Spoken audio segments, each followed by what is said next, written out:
네, 오늘은 교통행정법에 관해서 특히 정규 수업 시간에 다루었던 어떤 강의안이나 내용들보다는 좀 더 핵심적인 내용 위주로 좀 살펴보도록 하겠습니다. 빠르게 진행해 보면 결국 교통행정법도 교통 분야의 행정법이라는 거죠. 개별 행정법 분야라서 교통 분야의 행정법인데 뭐 교통의 종류가 한두 가지가 있는 것이 아니니까 뭐 육상, 철도, 해상, 항공 다 있겠지만 그 중에서 육상, 그 중에서도 도로교통에 관련된 도로교통법을 위주로 좀 살펴보려고 합니다. 입법, 행정, 사법, 상계로 이제 상권 분류를 나눈다는 것을 계속 제가 설명드리고 있는데 특히 이런 도로교통법은 법률의 형식이잖아요.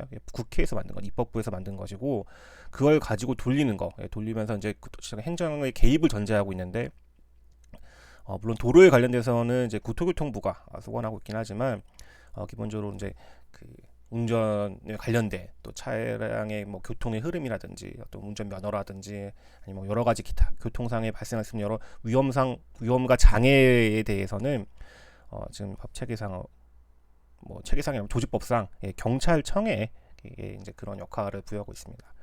아무튼 도로교통상에서 어떤 문제가 발생하게 되면 결국 문제 해결을 하려면 이제 법원으로 가긴 가야 되는데 이 교통행정법으로 본다고 하면 뭐 행정소송만 생각하겠지만 사실 뒤에서 설명하는 것 같이 도로교통상에서 발생할 수 있는 여러 위험 요소들이 이제 그게 범죄가 될 수 있는 경우들이 많잖아요. 예를 들면 대표적으로 음주운전 같은 경우도 있을 것이고 사고를 내는 거, 교통사고를 내는 경우들 그런 문제들이 복합적으로 발견되기 때문에 다른 행정법 분야는 뭐 자기 행정하는 고유의 역할에 대해 좀 더 관심을 가지고 있는지는 모르겠는데 저희 도로교통법 분야에서는 행정법 외의 논리들, 그러니까 민법이라든지 형법에서 말하고 있는 또 민사소송 절차라든지 형사소송 절차 뭐 이런 것들까지 포괄하는 내용을 좀 알아야지 그 이제 좀 된다는 거죠. 왜냐하면 그 도로교통의 분야 자체가 그런 민사랑 형사의 문제가 많이 발생되고 있기 때문입니다. 아무튼 이제 헌법 37조 2항에 따라서 법률로서 국민의 모든 자유와 권리를 제한하는 거, 그 대표적인 것이 이제 도로교통법인 거, 법률 형식의 도로교통법인 것은 봤고요.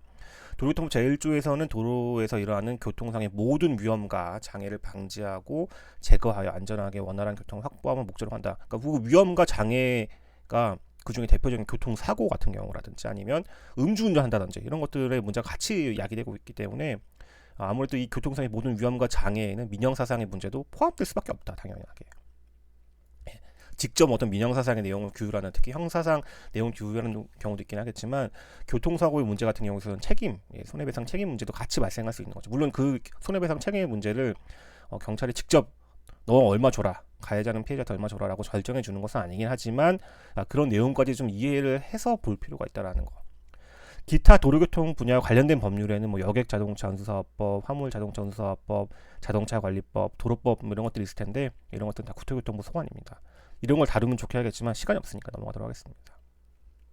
아까 37조 2항에서 봤던 것과 같이 37조 2항에 이런 내용이었잖아요. 국민의 모든 자유와 권리가 법률로서 제한될 수 있다.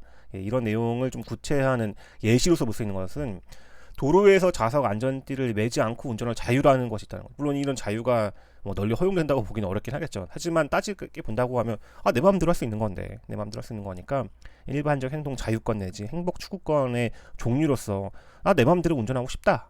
하지만 그렇게 하면 안 되잖아요. 그렇기 때문에 예를 들면 그 잠깐 안전 여기 보시면 운전자의 약간의 답답함이랑 경미한 부담에 비해서 받을 수 있는 이 공익적인 그 사회 공익적인 추구 면에서 본다고 하면 일단은 사고가 발생했을 때 사고가 심하지 않을 거야. 그리고 이제 그런 여러 가지 사회적 비용, 특히 동승자는 무슨 죄가 되느냐 이런 경우들을 따져봤을 때는 이런 제한을 특히 도로교통법에서 하고 있다는 것 자체가 어떤 헌법상의 원칙들, 법률보의 원칙이라든지 과잉금지 원칙 등에 위반되지 아니한다라고 본 내용들이 있습니다.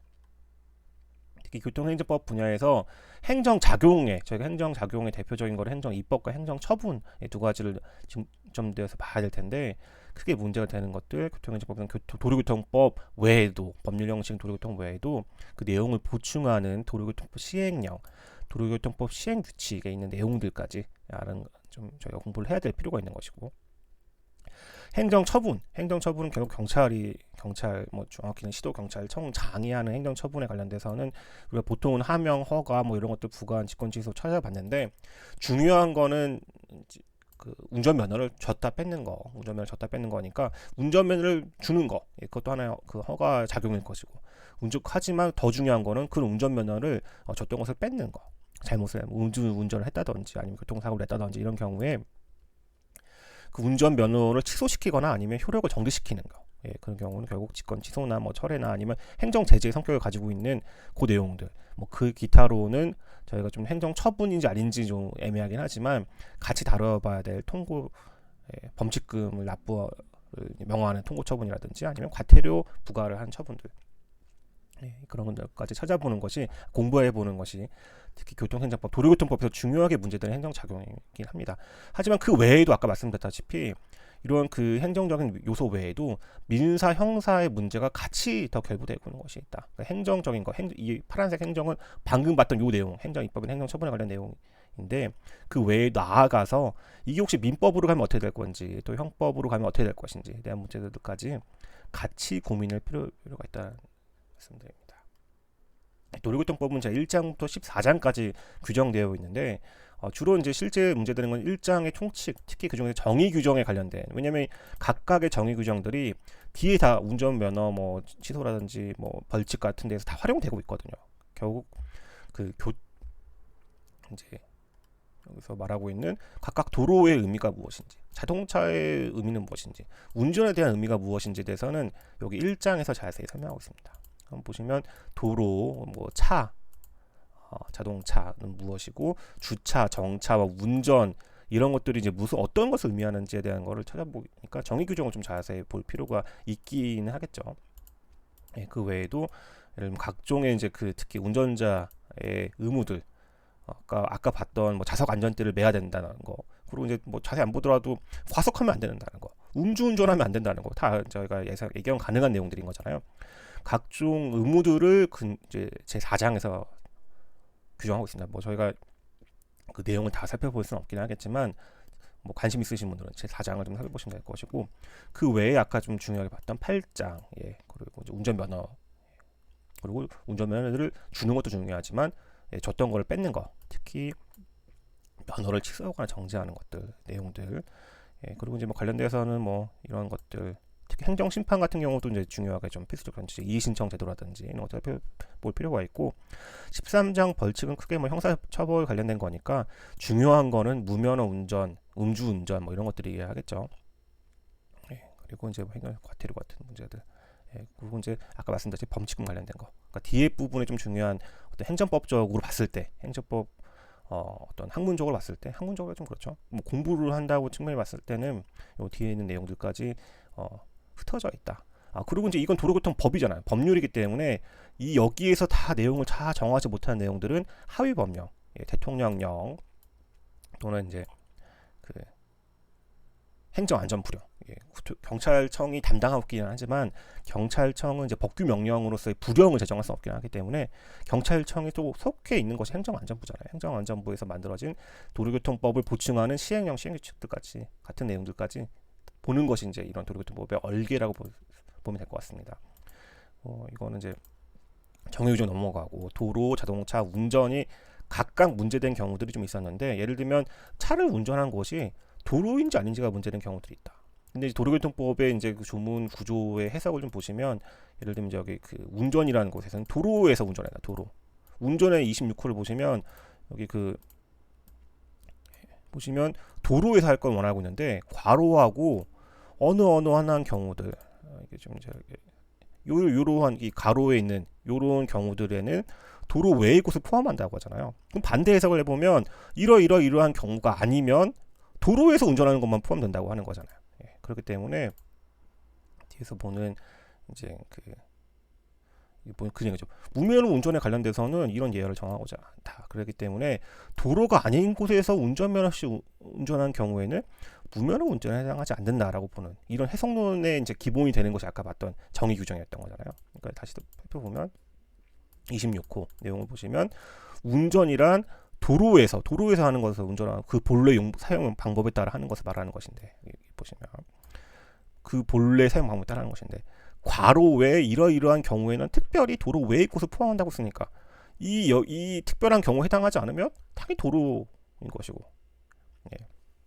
도로 외에서 하는 거는 포함되지 않은 경우가 있을 수.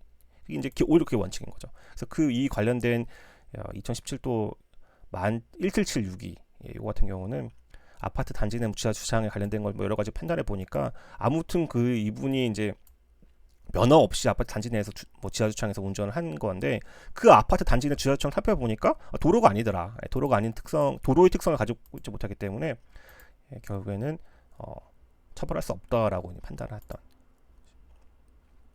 그 외에 예를 들면 아까 봤던 운전한 것인지 운전이란 개념. 그래서 운전이란 개념에서는 어쨌든 그 뭐 이거는 국법이니까 19호겠지만 아까 봤던 건 26호였잖아요. 그래서 고의의 운전행위만 의미하기 때문에 실수로 나의 그 어떤 그 고의와 상관없이 실수로 건드려 가지고 만약에 움직였다. 그래서 이런 경우들이라고 하면 어떤 운전에 해당되지 않는다라고 보는 판례들.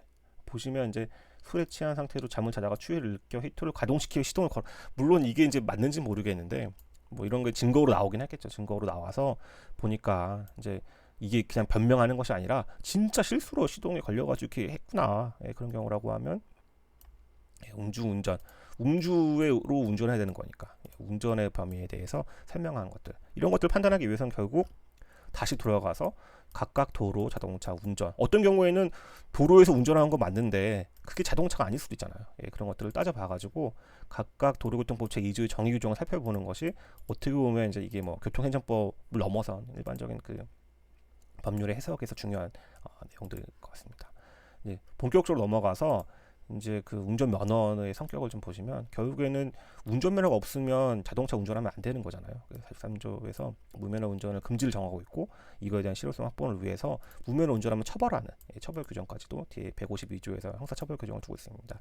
이러한 운전면허는 특히 뭐 법률행위 행정행위 종류 중에서는 허가의 속성을 띠고 있겠죠. 뭐 이거를 이게 특허라고 운전면허가 어떤 그 재화의 객체가 되는 재산권까지로는 볼 수 없긴 하잖아요. 그래서 하지만 뒤에 살펴보는 것과 같이 각종 운수사업법에서 운송면허는 같은 면허지만 특허로서의 성격을 가지고 있다.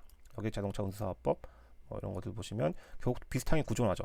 무슨 어떤 사업을 하고 싶으면 면허를 받아야 되는 거고 그 면허를 받지 않고 사업하면 처벌하는 거. 이 구조는 똑같은데 아까 봤던 운전면허와 다르게 이거는 개인택시 운송사업 면허라든지 뭐 이런 한번 자동차라든지 고도의 행정 재량이 인정되고 기존 진입자에게 따르면 이제 그 지위 같은 경우 특별한 지위들이 보장되고 여러 가지 줄 때도 여러 가지 공익적 측면, 사회적 측면 다 고려해서 해야 된다라는 것들을 판결했습니다. 이건 이제 예외인 거잖아요. 예외인 것이고 아까 다시 돌아가서 운전면허는 그 정도의 성격을 가지고 있지 않기 때문에 그냥 일반적인 허가의 속성을 가진다. 저희가 허가의 속성을 가진다고 보면 될 것 같습니다. 특허 허가인가 그리고 이제 이런 허가류랑 신고제 문제들은 제가 다른 영상들에서 이미 많이 설명했기 때문에 해당 영상을 참조하시면 될 것 같습니다. 그렇다고 하면 운수사업법상 운송면허도 사실 내용을 다 얘기를 했던 거죠. 운송사업건지 뭐 이거는 왜냐하면 이제 예를 들면 여기 자동차 운수사업법상의 내용들 보시면 단순하게 우리가 운전면허 시험 통과해서 뭐 준다 이런 내용이 아니라 뭐 수송 수요와 공급, 수요 공급 따져보고 수급 조절하고 양수도 가능하고 상속 가능하고 이런 내용들 본다고 하면 저희가 일반적인 자동차 운전면허가 운전면허 발급할 때 일종 운전면허가 몇 개 이미 시장에 얼마나 공급됐는지 이거 안 따지잖아요. 운전면허 시험 통과하면 그냥 받는 거잖아요. 운전면허가 양수가 됩니까? 운전면허가 안 되잖아요. 그렇기 때문에 이런 운수사업법상의 이제 사업을 위한 비즈니스를 위한 이런 면허랑은 같은 면허지만 좀 성격이 다르다. 설명들. 그래서 이제 정리해 보면 왼쪽은 운전면허, 오른쪽은 운송면허. 그래서 저는 우리가 도로교통법상의 운전면허는 허가고 각종 운수사업법상의 운송사업면허는 특허의 성질을 가지고 있다. 결국 이 각각의 설명들은 이제 허가와 특허를 좀 구별하는 그런 내용들일 것 같습니다. 좀 보시고 이제 더 중요한 거는 운전면허가 언제 취소되고 언제 줬던 걸 어쨌든 운전을 하게끔 된 거잖아요. 금지가 해제된 거니까 된 건데 어느 경우에 되는지는 이제 도로교통법 93조 보시면 너무 자세하게 상세하게 되어 있습니다. 큰 주문의 구조 취지를 보시면 시도경찰청장은 줬던 운전면허를 취소시키거나 운전 그 효력을 기간을 정해서 정지시킬 수 있다. 어느 경우라고 하면 뭐 술에 취해 아이고 음주했어요. 그러면 이제 취소하거나 아니면 기간 정지할 수 있는 거. 언제 취소하거나 언제 정지할 수 있는 거는 알 수 없긴 하지만 이 조문의 구조상 보시면 정지시킬 수 있다. 할 수 있다, 할 수 있다. 취소를 하거나 할 수 있다. 범위를 정해서 한 거니까 운전면허 취소 정지는 그 자체로 어떤 처분의 성격을 가진 행정행위잖아요. 독자적 행정행위인데 특별히 재량행위의 성격을 가지고 있다고 볼 수 있겠죠. 그래서 모든 술에 취한 상태, 모든 음주운전이 뭐 취소라기보다 얘가 어느 정도 잘못했는지에 비례해서 취소시키거나 효력을 정지시킬 수 있는 그런 나름의 재량인 이제 시도경찰청장에게 부여되어 있다고 보시면 될 것 같습니다. 그래서 보시면 뭐 음주, 뭐 난폭운전, 과속, 교통사고로 사람 사상하게 하는 거, 그 다음에 이제 조치 취한 거, 그러니까 유기도주한 거, 고의 또는 과실로 교통사고 일으킨 경우, 자동차를 이용해서 범죄한 경우, 이런 경우들이 있어서는 야 이거 내가 운전면허 줬는데 이런 잘못을 했어? 라고 했기 때문에 행정재량하는 것이기 때문에 이런 사유들을 따져보시는데 그다음에 대부분의 사유들은 운전면허를 줬을 때는 문제가 없는데 운전면허를 주고 난 후에 사고 친 경우들이 있는 거잖아요. 이런 잘못을 한 것이기 때문에 나름의 제재적인 성격. 근데 그렇다고 모든 이 운전면허 취소 정지 사유가 다 행정 제재냐? 또 그건 다 아니긴 합니다. 하지만 대개의 경우는 행정 제재다. 그러면 여기서 우리가 중요하게 봐야 될 건 이 재량행위는 아까 봤으니까 넘어가고 행정 제재에 있어서는 저희 행정기본법에서 말하는 것처럼 제재 처분은 행위 당시, 그 위반 행위 당시, 잘못한 당시의 법령을 따른다. 이 이유는 도로교통법 같은 법률들은 진짜 거의 매년 개정되고 있거든요. 거의 매년 개정되고 있고 그 법률도 많이 개정되고 시행령도 개정되고 시행규칙도 막 개정되고 있기 때문에 도대체 언제 법령들을 기준으로 따져야 되는지 문제가 많이 반전되는 거죠. 물론 이것들은 이제 행정법적인 문제도 있긴 하지만 헌법적인 문제도 같이 따라오긴 할 텐데 아무튼 일반적으로 행정법에서는 처분 당시의 법인데 그렇다고 하면 이런 운전면허 취소 정지도 처분인데 하지만 그런 운전면허 취소 정지 처분의 사유가 제재적 성격을 가지고 있는다? 그렇다고 하면 위반한 행위 당시. 왜냐하면 이제 이 시점이 생각하고 있는 게 제가 1월 1일 날 음주를 했는데 그거에 대한 뭐 제재적인 어떤 처분은 3월 1일 날 할 수 있는 거잖아요. 그렇다고 하면 3월 1일 날의 법령이 적용되는 거냐, 1월 1일 날 위반 행위 당시에 법령이 적용되는 거냐. 왜냐면 그 사이에 법령이 개정될 수 있는 거잖아요. 그런 문제들이 발생할 수 있기 때문에 이런 문제도 같이 고려할 필요가 있다라는 거.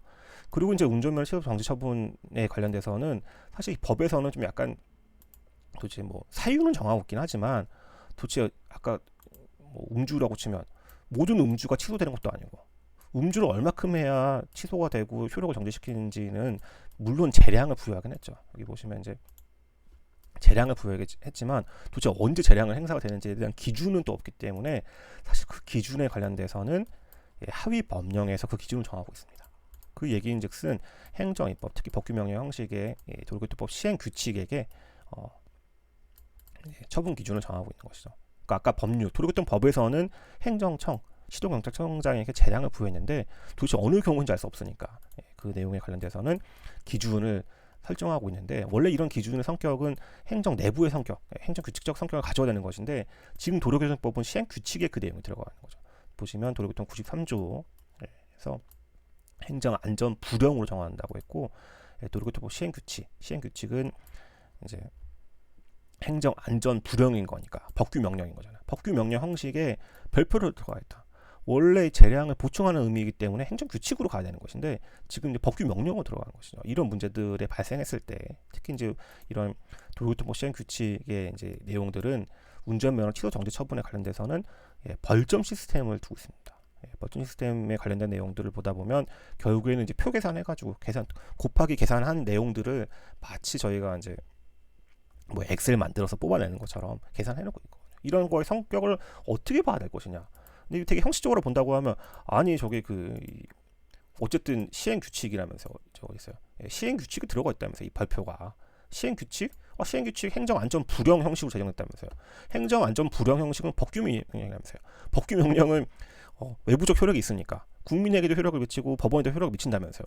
라고 볼 수도 있긴 하겠지만 그런 거죠. 아니 근데 법률, 도로교통법에서는 재량을 부여했는데 그 재량에 대한 어떤 재량권에 대한 판단 없이 그냥 그거를 일률적으로 진짜 어떤 계산 시스템에 의해서 가는 설령 그게 시행규칙 이라고 하는 법규 명령이 들어가 있다고 한들 이걸 그렇게 볼 필요가 있는 것인가에 대한 논란이 있었는데 이제 과거 이제 우리 대법원 판례에서는 결국에는 이런 벌점 시스템 관련된 이 발표의 성격에 대해서 이거 사무 처리를 함에 있어서 기준 정한 내부 처리 지침 이 결국은 행정 규칙 같은 거라는 거잖아요. 그렇기 때문에 법규적 효력을 가지는 것은 아니다. 그러니까 보통은 저희가 행정규칙 예규훈련 고시가 우리 법규적 효력을 갖추는 경우들에 대한 설명들을 많이 배웠는데 거꾸로 이제 다운시키는 거예요.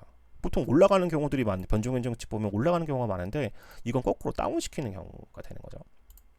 그래서 이제 이 부분에 대해서는 현재 뭐 학교에서 엄청난 비판이 있고 특히 이제 이 관련돼서는 이제 제 생각에는 수년 내에는 이제 판례가 변경될 확률이 굉장히 높은 부분이긴 한데 아직 이제 2023년 현재 당시로는 일반적으로 봤을 때는 이 벌점 시스템에 관련돼서는 나름의 이제 법규적 효력을 가지고 있지 않다라고 보는 것이 일반적입니다.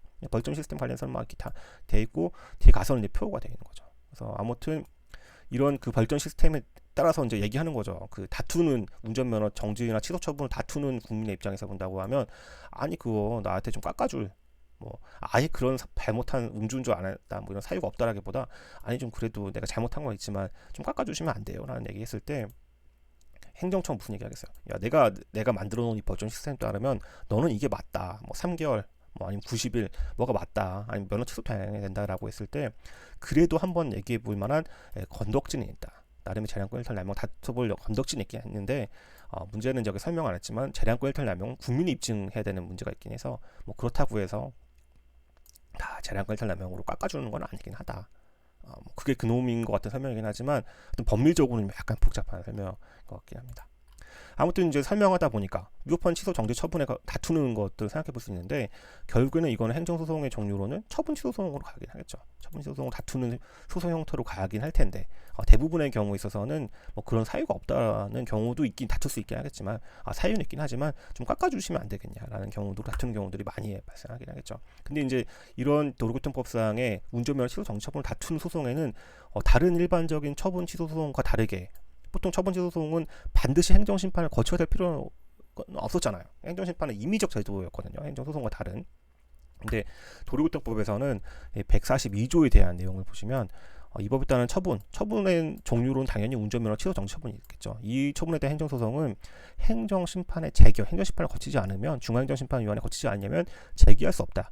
필수적 전치주의를 정하고 있습니다. 그래서 이제 관련돼서는 반드시 거쳐야 돼. 물론 이거 무효 확인을 다툰 경우라고 한다고 하면 왜냐면 무효 확인에 있어서는 공정력이 있지 않기 때문에 행정심판을 또 거칠 필요는 없긴 하잖아요. 가는 거는 알겠는데 그거를 이제 갖출 필요가 없는 건 알겠는데 보통은 취소송으로 가긴 하니까 거쳐야 되는 건데 행정심판이지만 도로교통 94조를 보시면 이의신청 제도가 있습니다.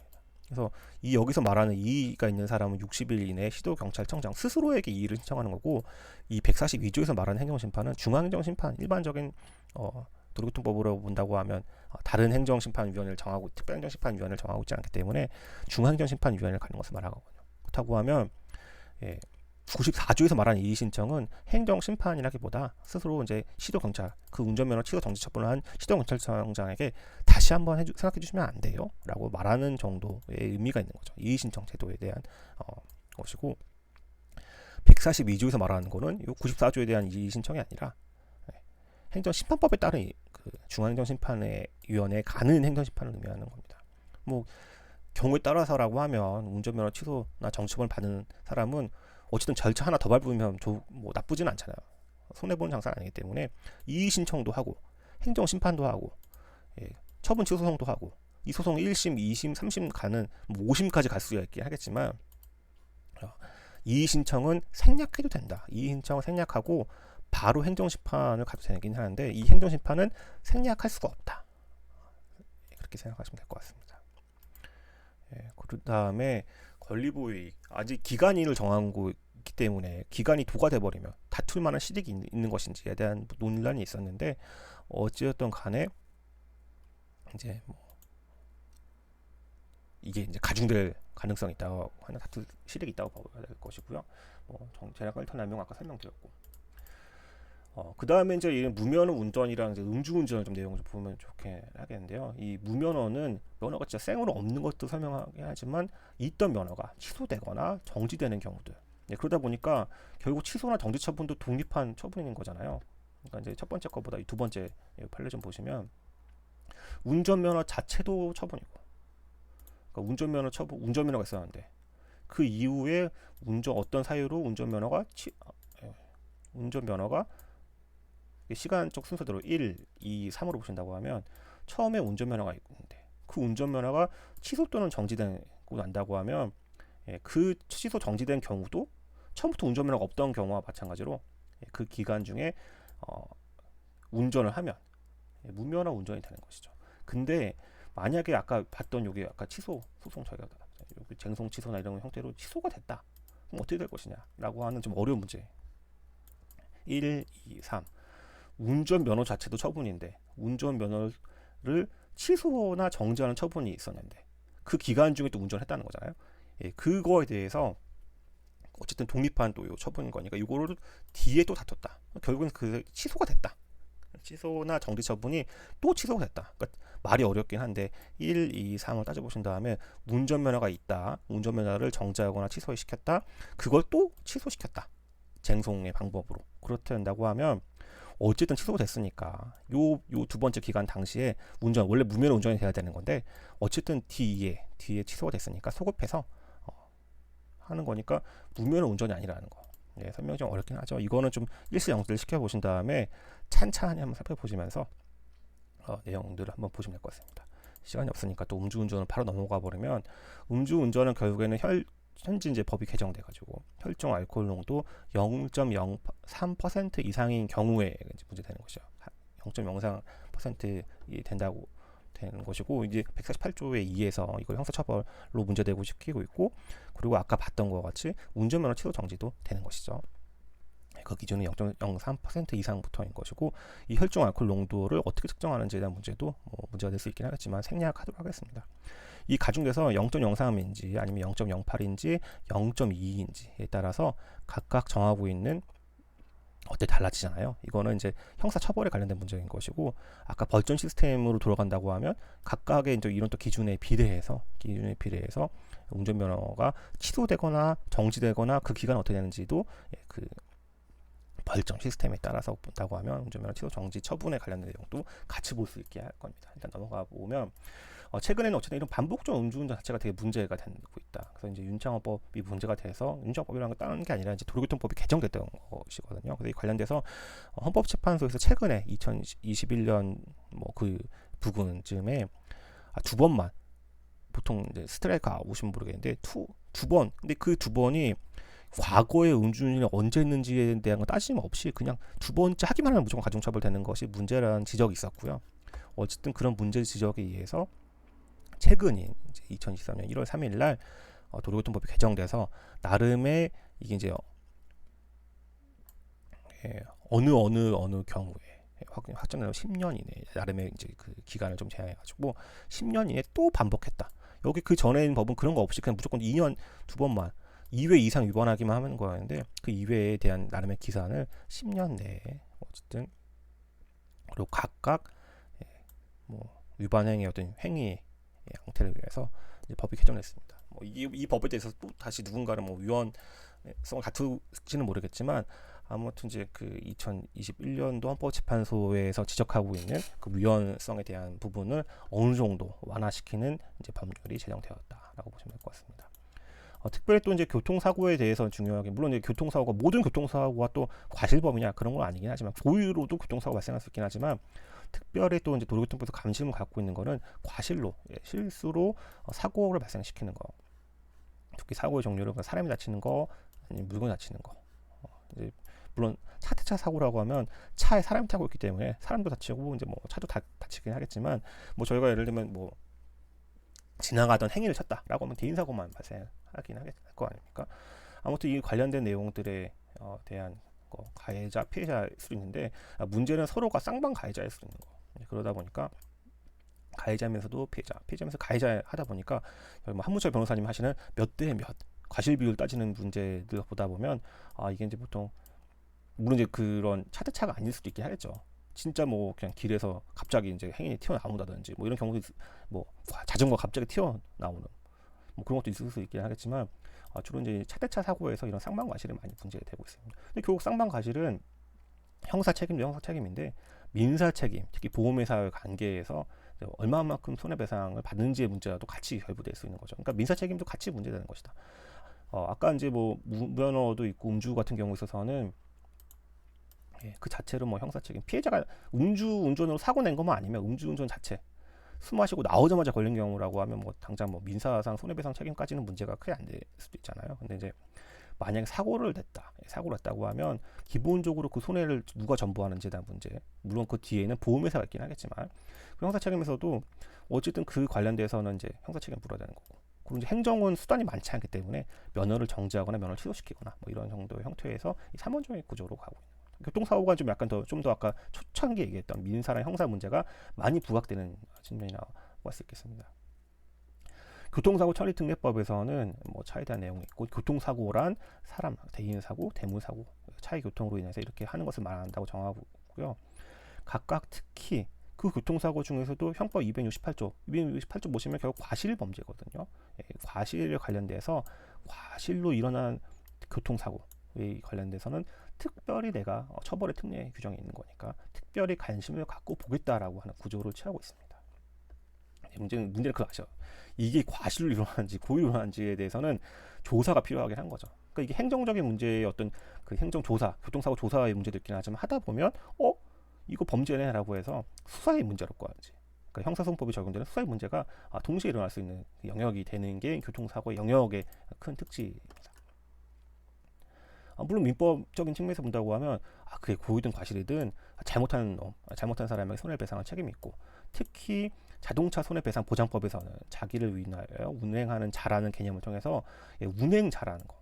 왜냐하면 이제 이 개념이 좀 어려운 게 운전자랑 운행자가 달라질 수 있다. 물론 제 차를 제가 운전하다가 제가 사고 내면 저는 운행자이면서도 운전자, 직접 그 차를 운전하는 사람인 거잖아요. 근데 이제 부모님 차를 나와서 그 자녀가 이제 밤에 운전하다가 사고를 냈다라고 한다고 하면 부모님 차니까 부모님 중에서 특히 이제 그 자동차를 소유한 뭐 아빠 차였다, 아버님 차였다라고 한다고 하면 그 아버님이 직접 운전한 것은 아니지만 나름의 손해배상에 대한 책임을 부담해야 되는 것이기 때문에 그때 아버지는 운행자인 거. 그리고 이제 그 차를 직접 운행한 자녀는 운전한 자녀는 운전자가 되는 거. 그러니까 운전자랑 운행자의 개념이 보통 우리가 뭐 깊이 생각 안 하겠지만 내 차를 내가 운전한 문제가 없는데 달라지는 경우가 있을 수가 있다. 그래서 특별히 자동차 손해배상 보장법도 있긴 하지만 이제 이 관련돼서는 이제 자동차 종합보험이라고 해서 자동차를 보유한 사람, 특히 소유자에게 종합보험을 가입하라고 하면서, 왜냐면 그 사람이 결국에는 나중에 운행자가 될 거기 때문에 그렇기 때문에 운행자 책임을 부담하니까 책임보험까지 강제하고 나름 이제 그 강제시키면 베네핏이 있어야 되는 거잖아요. 혜택이 있어야 되기 때문에 뒤에 살펴보는 것이 경미한 사고 정도라고 한다고 하면 책임보험 가입만으로 더 이상 형사처벌을 하지 않겠다라고 하는 베네핏까지 부여하는 그런 시스템을 갖추고 있습니다. 물론 그 내용은 지금 저희가 주로 살펴보는 교통행정법 분야에서 정하고 있지는 않긴 하지만 그래도 그런 것까지 알아야지 도로교통법이라든지 이런 교통행정에 대한 내용들을, 왜냐하면 그 교통행정을 실제 수행하시는 도로교통에 관련된 하시는 경찰서에 계신 분들은 그걸 다 고려하고서 사건을 처리하고 있기 때문에 저희가 딱 행정법 시간이라고 해서 행정법만 볼 건 아니라는 거죠. 그래서 이제 이런 자동차 보유하게 하는 자에게는 책임보험 가입을 강제하고 있고요. 여기서 말하는 운행자랑 운전자의 직접 운전하는 사람이랑 보통 같은 경우를 생각하지만 달라지는 경우가 있다. 아무튼 이런 피해자는 어쨌든 그 운행자가 가입한 보험회사에까지, 왜냐 보험 가입을 강제시켰으니까. 그러니까 구조를 본다고 하면 운전한 사람이 있고 그 차를 보유한 운행자의 개념이 있다고 하면 이제 이 직접 운전한 사람도 책임을 지고 뒤에 있는 운행자도 책임을 지고, 근데 운행자는 보험을 가입했으니까 운행자 뒤에 있는 보험회사 책임을 지고 1, 2, 3가 되는 거죠. 1, 2, 3. 그래서 보험회사 등에게도 피해자는 직접 지급을 청구할 수 있다라는 거.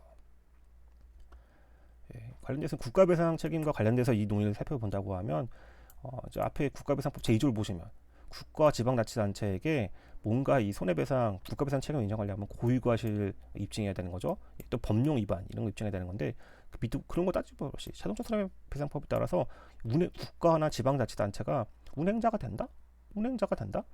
그렇다고 하면 결국에는 그 운행자가 가지고 있는 운행 이익이나 운행 지배에 관련된 부분들 따져보긴 해야 되는 것인데 아무튼 그런 부분이 된다고 하면 고의과실 법령 위반, 고의과실 위법 이런 거 입증할 필요가 없는 완전 장점이 있는 것이죠. 그래서 이제 제일 쉬운 거는 공무원이 관용차로 공무 수행하면 아주 뭐 문제가 없는데 공무원이 개인차로 공무를 수행하는 거라든지 아니면 공무원이 관용차로 개인 업무 수행하는 경우, 이런 경우에 있어서도 어쨌든 저희가 운행자성에 물론 민법적인 내용이긴 하지만 넓게 보고 있기 때문에 결국에는 이제 운행자성에 포함된다. 그러니까 국가가 책임진다는 거. 그러니까 관용차로 공무 외에도 개인차 공무, 관용차 개인 업무 이런 경우까지. 물론 이제 공무원이 그냥 퇴근하고 개인차로 개인적 업무보다 사고 난 경우까지 국가가 책임을 지게 할 필요는 없겠죠. 이런 걸 제외하고 이런 경우들은 나름의 이런 법리를 통해 타고 가서 인정될 수가 있다. 아무튼 교통사고의 성질은 그 자체로 이제 어쨌든 교통사고가 고의로 발생할 수도 있고 과실로 발생할 수도 있고 때로는 내가 완전 피해자인 것 같지만 가해자일 수도 있는 거고 또 가해자인 것 같았지만 피해자일 수도 있는 거고 진짜 내가 기여한 게 없어서 그런 억울한 경우가 생길 수도 있긴 하잖아요. 그래서 기본적으로 교통사고 조사를 어떻게 경찰에서 처리하고 있는지에 대한 문제를 봐야 되는 건데 교통사고 조사 성격은 기본적으로 행정조사의 성격을 띠고 있긴 하지만 나아가서 이게 범죄와 결부된 경우에는 형사상 수사의 경우로까지 발전될 수 있다. 그러다 보니까 교통사고 조사 규칙이 경찰처럼 훈령 형식으로 행정규칙이긴 하지만 말이 고였는데 경찰청 훈령 형식으로 제정된 교통사고 조사 규칙을 내용을 본다고 하면 여러 가지 교통사고의 목적, 형사 책임을 규명하는 거 이런 것까지 포함시키는 거죠. 여러 가지 기본적인 사고 대책을 위한 원인 조사, 부상자의 구호 및 사체 처리, 사고 확대 방지 이건 다 행정적인 목적인 건데 4번 형사 책임 규명 이거는 형사 수사상의 목적인 것이잖아요. 이런 것들이 같이 동시에 이루어지고 있는 거 동시에. 그러니까 저희가 행정법을 잘 하려고 하면 다른 법도 잘 알아야 된다라고 하는 이런 것을 명제도 들어야 되는데 아무튼간에 기본적으로 이제 교통조사관이 이제 정경찰관님 나가게 되시면 교통사고 보고서 실황조사사라고 하는 이런 것들 작성하게 되는 것인데 이런 것들 작성하게 되는 거 이게 나중에 이제 실제 민사나 형사나 소송에 가버리면 이런 실황조사서가 이제 증거로 많이 등장하게 되는 또 그런 문제까지 있습니다. 보면 사고 유형 결정, 차대차, 차대 사람, 차량 단독, 건널목 사고 이런 식으로 사고 유형 결정하고 사고 처리 기준 관련돼서 교통사고 청리 특례법 그리고 이제 처벌 그러니까 형사 합의가 됐는지 보험 가입됐는지 이런 것들을 종합적으로 고려해가지고 그 원인에 대해서는 뭐 통고 처분 직결 실형까지 나아갈 수도 있는 뭐 이런 거 성취는 처벌하는 거잖아. 처벌하는 내용까지 포함시키기 때문에 이런 교통사고 조사가 기본적으로는 행정조사 성격을 갖고 있긴 하지만 실제 실형조사를 작성한 이후에 하다 보면 사고 유형 결정하다 보면 이런 내용들이 형사의 문제, 형사상 책임의 문제까지 번질 수 있는 것이죠.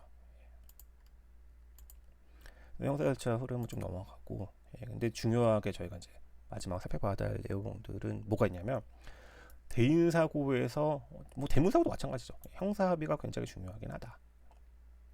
그래서 이제 운전자에 대해서는 피해자가 명시한 의사가 뭐겠어요? 처벌을 원하지 않는다는 게 있으면 공소 제기할 수 없으니까 기소가 안 되는 거니까 수사도 할 필요가 없는 거잖아요.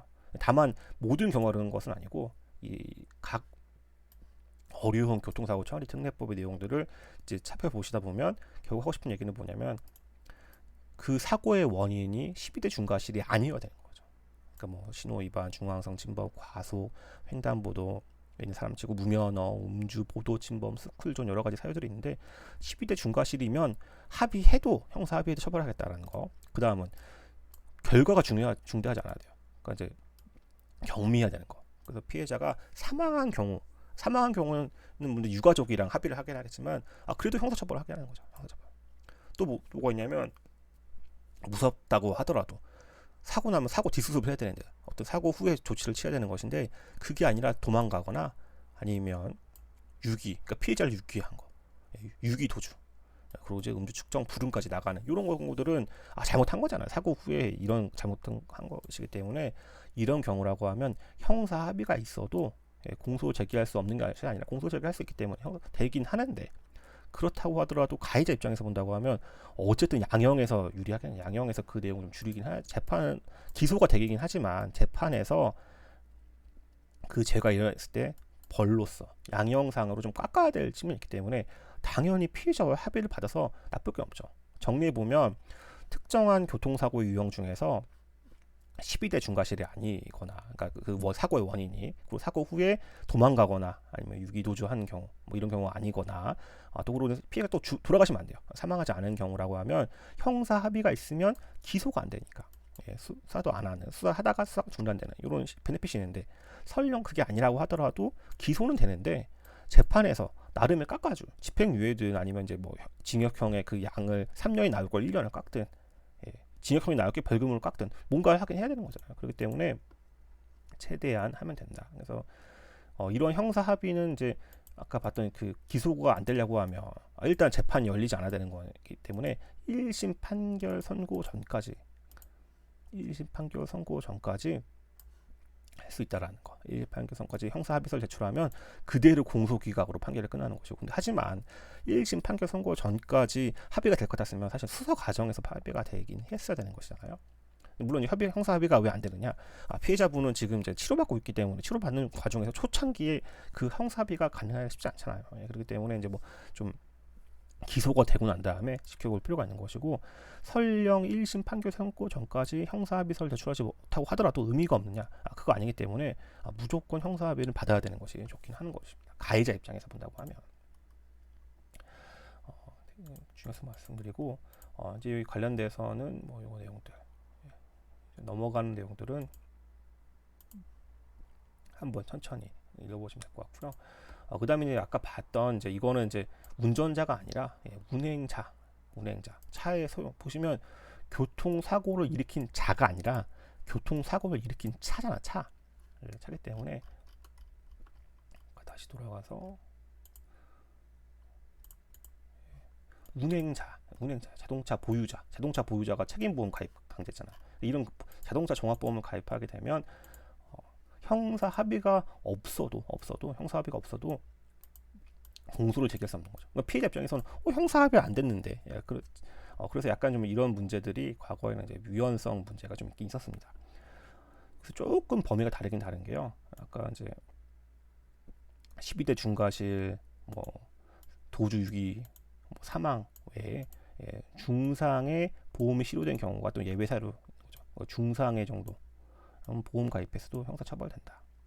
하지만 어디까지나 보험 가입 그 자체만으로 이제 하는 것이고, 운전자는 형사 합의를 받으면 나쁠 거 하나도 없죠. 그렇기 때문에 최근에 와서는 이 그러니까 보험 가입은 운행자가 하는 거, 자동차 보유자가 하다 보니까 운전자에게도 어쨌든 야 너도 형사 합의 필요한 거 아니냐, 그리고 어쨌든 벌금 나오면 벌금 내야 되는 거 아니냐, 그리고 변호사 선임해야 되는 거 아니냐, 그런 문제가 있을 수 있기 때문에 여기서 말하는 자동차 종합보험은 차량의 보유자가 가입하는 것이라고 한다고 하면 직접 그 차량을 운전하는 사람에게도 책임이 아니죠. 책임이 아니라 따로 운전자 보험이라고 해서 운전자 보험을 판매하는 광고들을 많이 보실 수 있을 겁니다. 이제 마지막으로는 이제 범칙금 통고 처분에 대한 범칙금이랑 과태료에 대한 내용인 건데요. 범칙금을 이해하려고 하면 기본적으로 이거는 경미한 형벌이다. 형벌은 형벌이기 때문에 뒤에서 보는 과태료와 다르게 이 형벌은 원래 형사소송 가야 되는 거잖아요. 형사처벌 가려고 하면 재판에 가야 되는 것인데, 재판에 정식 재판을 갖추기보다 이 직결심판이라고 하는 아주 간이한 직결심판을 청구하는 경찰서장이니까 마침 이 관련된 교통사고 조사라든지 도로교통법에 관련된 업무는 또 경찰 하고 있는 것이잖아요. 그렇기 때문에 이걸 전제하다 보니까 직결심판을 전제해서 경미한 도로교통법 위반 사유인 경우에 있어서는 운전면허가 정지 또는 이제 뭐 취소를 위한 벌점이 부과되는 거와 별도로 어쨌든 벌금, 구류, 과료를 이해할 수 있는 형사처벌에 갈 수 있는 경우에 있어서는 범칙금 납부를 통보해주면, 범칙금 납부해주면 내가 직결심판 청구 안 해줄게. 마치 이제 면죄부를 파는 것처럼, 중세시대 교회에서 면죄부를 파는 것처럼 통고처분의 제도가 있습니다. 통고처분은 범칙금 납부 안 하면 되는 거야. 안 하면 어떻게 되겠습니까? 직결심판에 회부될 것이고, 직결심판에 이의를 하면 정식 형사 절차가 열리는 것이기 때문에 만약에 이 통고 처분 자체 범칙금 부과 사유에 있어서 뭐가 문제가 있는 것 같고 이 잘못 다투고 것이다라고 한다고 하면 제가 너무 행정법에 매몰되면 통고 처분 행정 처분인 거니까 마치 처분 취소송을 제기해야 될 것 같은 느낌이 들으시겠지만 그냥 이거는 범칙금을 납부 안 하고 이의를 제기하면 직결 심판에 가서 판사님 한번 만나 뵙고 그것도 안 되면 형사소송으로 가면 되는 거거든요. 그렇기 때문에 이 범칙금 관련돼서는 항고소송 대상이 될 수 없는 것이고 도로교통법에서는 162조 이하에서 이런 내용들을 정하고 있습니다. 범칙금에 관련해서 통고처분 내용 관련된 내용 보시고 범칙금 납부 통고서. 그래서 범칙금은 결국 기본적으로 형사 처벌, 직권 심판이든 아니든 요거 어쨌든 형벌을 예정한 것이기 때문에 일사부재의 원칙에 따라서 어쨌든 그 범칙행, 그 잘못된 그 행위에 있어서는 다시 벌받지 않는 것이고요. 관련 내용들 보시면 될 거고 과태료는 이제 과태료는 형벌도 아니다. 형벌도 아니에요. 아까 그나마 요 범칙금의 대상이 되는 어디 있어요? 범칙금의 대상이 되는 경우라고 한다고 하면 벌금 20만 원 이하의 벌금 과료 이런 내용이었거든요. 이런 내용들에 대한 그것도 아니고 이제는 아예 과태료는 그것도 아니다. 그래서 저희가 주정차 위반 같은 경우 있어서는 과태료를 많이 받지 않습니까? 그래서 과태료 같은 경우는 과태료 부과에 이의가 있으면 과태료 재판이라는 재판이 따로 열리거든요. 그러다 보니까 아까 통고처분, 범칙금에 관련된 통고처분에 관련된 논의에서처럼 행정소송을 갈 필요가 없는 거죠. 왜냐 과태료 재판이 열리니까 이의를 제기하면 과태료 재판이 열리니까 가는 제도가 될 수 있다. 그래서 이제 형벌이랑 과태료에 관련돼서는 예를 들면 이제 아까 우리가 운전자랑 운행자의 개념을 구분하는 것처럼 조금 다르게 대응하는 것이다. 형벌은 위반 행위자, 마치 우리가 운전자를 처벌하는 것처럼 직접 그 자동차 운전에 사고 친 사람을 처벌하는 것처럼 위반 행위자에 대한 부과하는 것이 이제 형벌인 것이고 과태료는 마치 운행자, 자동차의 그 운행 지배나 이익이 있는 사람한테 부과하는 것이기 때문에 저희가 일반적으로 자동차가 불법 주정차되어 있다. 이걸 단속하는 공무원 입장에서는 이게 누가 주차를 거기다 했는지 알 바가 아니잖아요. 그래서 보통은 과태료로 가죠. 과태료는 결국 이 자동차 번호판을 조회해 보면 이게 누구 소유인지 나오니까. 그러니까 과태료로 가는 것이 이제 일반적인 것입니다. 그래서 관련돼서 이제 과태료까지 해가지고 나름의 도로교통법에서 뭐 저 다 모든 걸 설명할 수 없었지만 그래도 도로교통법에서 주로 찾아오고 있는 어떤 행정법적인 요소 외에도 민사 형사상의 문제들까지 포괄하면서 행정법으로 좁혀본다고 하면 도로교통법 외에 시행령, 시행규칙 그리고 각종의 그런 그 도로교통법 법령에 근거해서 이루어지고 있는 특히 운전면허 취소나 정지 처분 그 외에 범칙금 통고 처분까지 해서 범칙금 통고 처분 그리고 이제 그 과태료 처분 부과 처분까지 해서 전반적인 교통행정법 특히 도로교통법의 구조에 대해서 살펴봤습니다. 감사합니다.